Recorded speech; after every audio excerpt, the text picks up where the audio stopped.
Right now, the US dollar is still the world's reserve currency, used in conducting bilateral trade between countries, but hopefully not for long, especially for African countries, because they have been at the receiving end of the negative impact of relying on the dollar for trade. Think about it. When European countries, especially those who are members of the European Union, engage in trade with one another, the currency used is not the dollar, but the euro. However, when African countries, say Ghana and Nigeria or Egypt and Tanzania, trade with each other, it's painful to say that the transaction must be settled in the dollar. Even amongst members of regional blocs such as ECOWAS or the East African Community, EAC, that preach about regional integration, transactions are still settled in the dollar.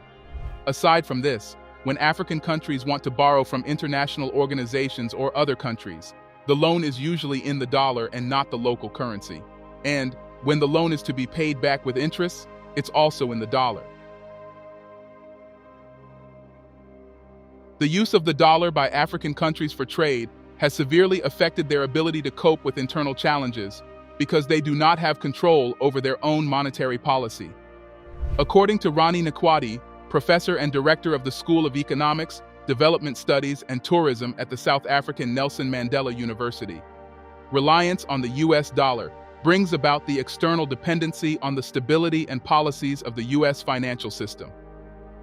In his own words, when the US sneezes, everybody catches the fever, and depending on the US dollar currency exchange rate does dampen the growth in our African continent. The reliance on the dollar is the reason why the majority of local currencies in Africa are weak and performing poorly, leading to the high cost of living that is now rampant in the African economy.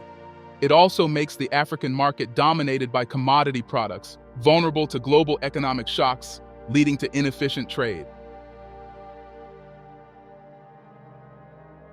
What then is the solution to this problem? It's obvious. Stop using the dollar and start using local currencies for trade, a policy that is currently being advocated by Russia and China under the BRICS alliance. And the best time for African countries to jump onto this train is right now, given that, in recent months, the dollar dominance has become shaky as a result of internal US issues and efforts by Russia and China. According to reports, the US debts have more than doubled over the last decade and currently stands at $32 trillion, which is about more than 123% of the US GDP. This figure is far greater than the combined debts of all African countries put together, which is around $1.8 trillion. Aside from the huge debt figure, several major corporate lenders, including Silicon Valley Bank, have collapsed, inflation has increased, and confidence in the US Federal Reserve has dropped. Essentially, the American economy is deteriorating.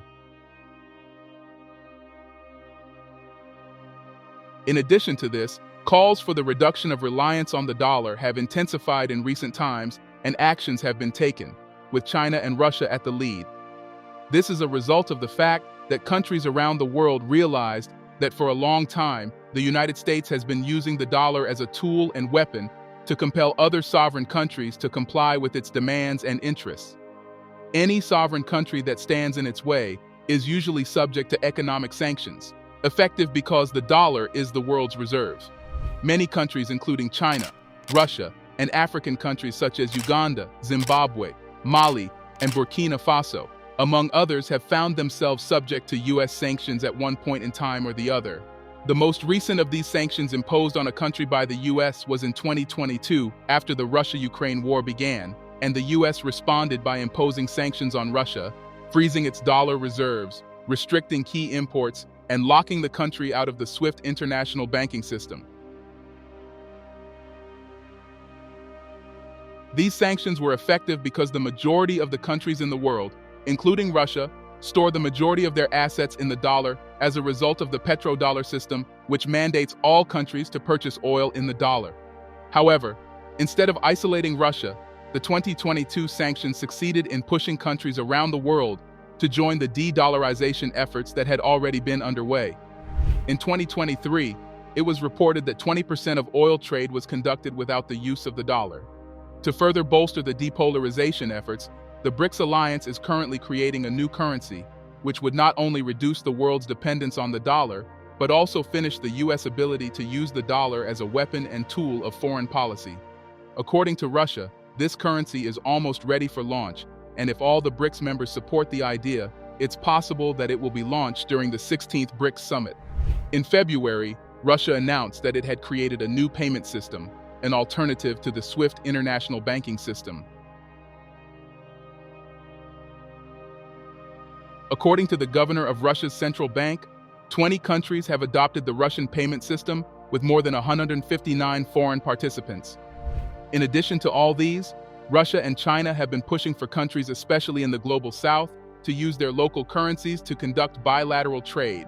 To set an example, Russia and China recently signed an agreement to conduct $260 billion worth of trade without using a single dollar.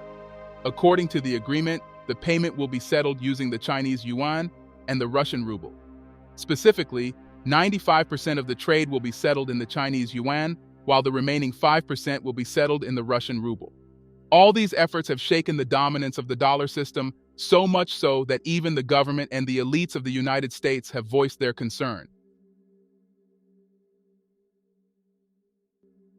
In March, U.S. presidential candidate Donald Trump came out to say that if he wins the U.S. presidential election, he won't allow other countries to abandon the dollar. In his own words, "I don't want people leaving the dollar, and I feel that way. But I will tell you, it has taken on a life. I hate when countries go off the dollar.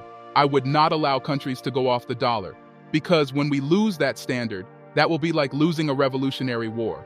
That will be a hit to our country, just like losing a war, and we can't let that happen, and too many countries now are fighting to get off the dollar."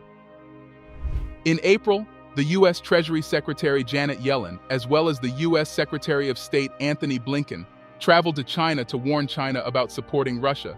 Even French President Macron said in one of his latest speeches that Europe could die and it should stop depending on the United States. Paul Valéry said at the end of the First World War that we knew from now that our civilizations were mortal. We have to be clear about the fact that our Europe today is mortal. It could die. It could die, and that depends solely on our choices. The African Continental Free Trade Area has also encouraged those involved to conduct business in their local currencies rather than the dollar. And to facilitate this process, the ACFTA is in the process of creating a pan-African payment and settlement system similar to the international SWIFT system, which will enable the use of local currencies in trade among African countries. According to the Secretary General of the ACFTA, some members of the EAC have already started using local currencies in regional trade. In addition to this, recently, one of Africa's biggest economies, Nigeria signed a major trade agreement with India to switch away from using the dollar. According to the agreement, both countries will use their local currencies to conduct bilateral trade in several areas, including energy and transport. Also, don't forget that several African countries have expressed interest in joining the BRICS alliance, and even though only Egypt and Ethiopia were admitted as members during the last BRICS summit, there is no doubt that more additions would include African countries because Africa is critical to the success of BRICS de-dollarization campaign. As the years go by, there is no doubt that we will see more African countries join the trend and fight to strengthen their currency against the dollar. What are your thoughts? Let us know in the comments section below. Don't forget to like, subscribe, and share this video.